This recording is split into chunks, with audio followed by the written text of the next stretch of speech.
Hi, I'm Eddie of Eddie's Reef Aquaria. Today's video, you might have guessed by the intro, I went ahead and by request of different followers and subscribers, they wanted me to do an update or a follow-up on the Kalk Dripper. Well, this is what this video is going to be all about. Now, if you notice, I decided to go with a bigger jar.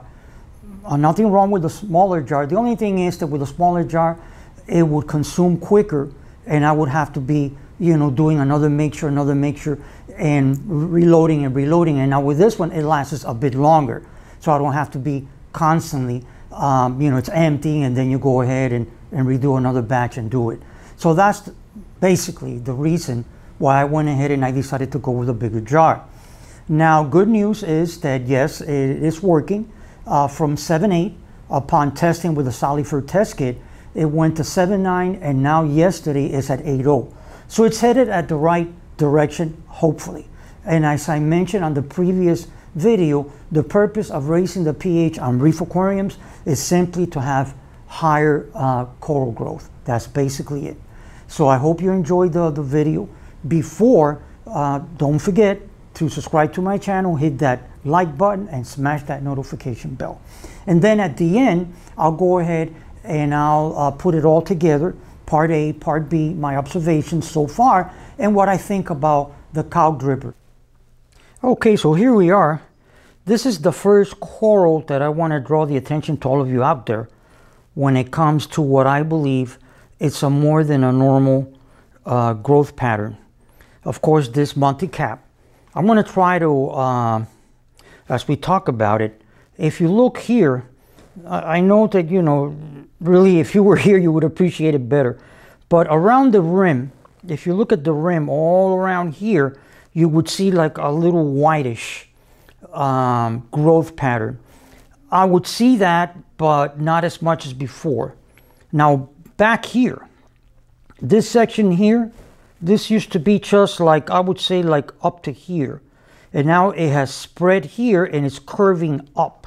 The whole coral tends to be curving. And if you see here, that's another sign of not as prominent.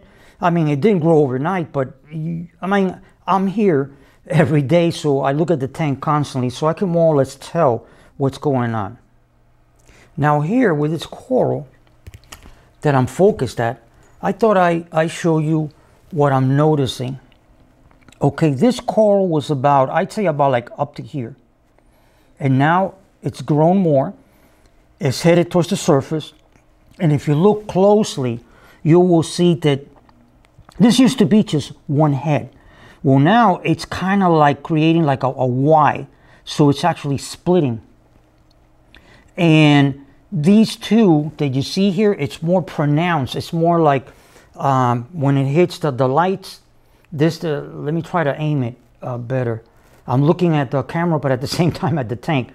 Okay, these two that you see here, it's more pronounced. Before it wasn't. So that's a sign of growth. Again, it could be growth, regular growth, but I wouldn't see this as much as before using the Kalk +2 from Brightwell Aquatics. Now I'm focused to the DG Fire. On this one, what I've noticed is if you go, let me use what I'm using for a pointer. Okay.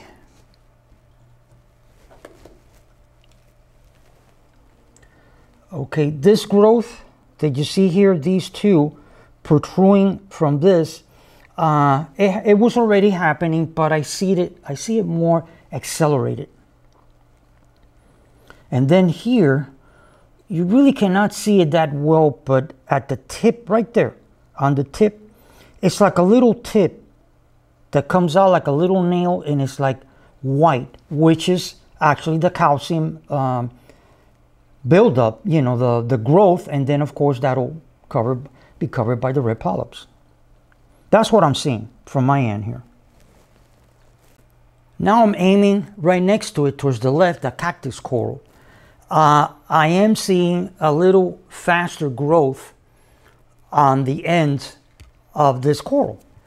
Before it wasn't that pronounced, but I'm observing more growth. Again, I see it every day, so I really cannot appreciate that rapid growth. If I was to look at the tank once a week, then I would see it more pronounced. But at least I do see changes, different changes. And on this coral that I'm focused at, you will see, I mean, from my perspective, my point of view, that those cactus, that they intertwine, I see them more happy, more pronounced, more growing more quicker. Well, that's it. I hope you enjoyed the video, found it interesting, educational, and fun. Now, upon review, upon observation, as I said in the intro, that I would analyze and look part A and part B and give you my results. Okay, my opinion when it comes to Kalk Dripper, it's fine. It's not no big issue. I would say is the economical way of doing it. Now, if you can afford, like let's say a doser with, let's say, like a 5-gallon jug or a ATO reservoir of an ATO, and you do the mixture, I personally believe that it would be better, because you wouldn't have to constantly, like in my case, let's say like every 3 days, I have to go ahead and do a new batch, and I have to be checking the proper drip and all that. If I had a doser, like let's say a Camora, just one head, I would go ahead, I would probably get a trigger reservoir ATO, and I would go ahead, I would set it up, do the mixture, 5 gallons, it would last me a long time. Then I would calibrate it for the proper drip, although you have to be observation and all that, and I wouldn't have to be changing, and you know, once it consumes the constant every 2 or 3 days, or 4 days, you can stretch it, the constant of going and, you know, having the preparing of the caulk, and then doing it again and putting it on the side.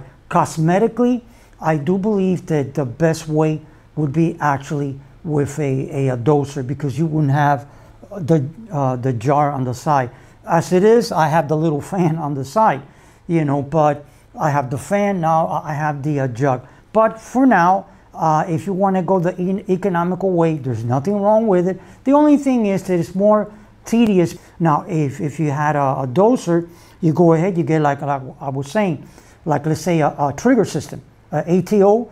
They're very, I mean, they're a little expensive, not that much, but they look fairly fine. They might even fit under the cabinet. If not, you can put it on the side and it won't look ugly.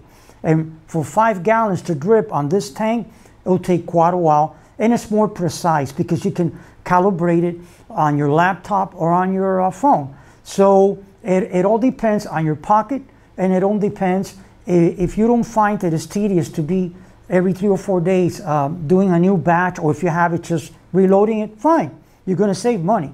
But if not, then my observation, the more professional way and the more cosmetically, shall we call it, way would be reservoir with a pump, like let's say a Camora, which are not that expensive, and then you just go ahead, you run it to the reservoir, and then you drop it here with one of those holders that they have for all the tubes to add different liquids and all that. That's my personal opinion on what I think. I hope you enjoyed the video. Like I said before, don't forget to subscribe to my channel, hit the like button, and smash that notification bell. And like I say at the end of all of my videos, happy reefing, thanks for watching, and until next time, bye-bye.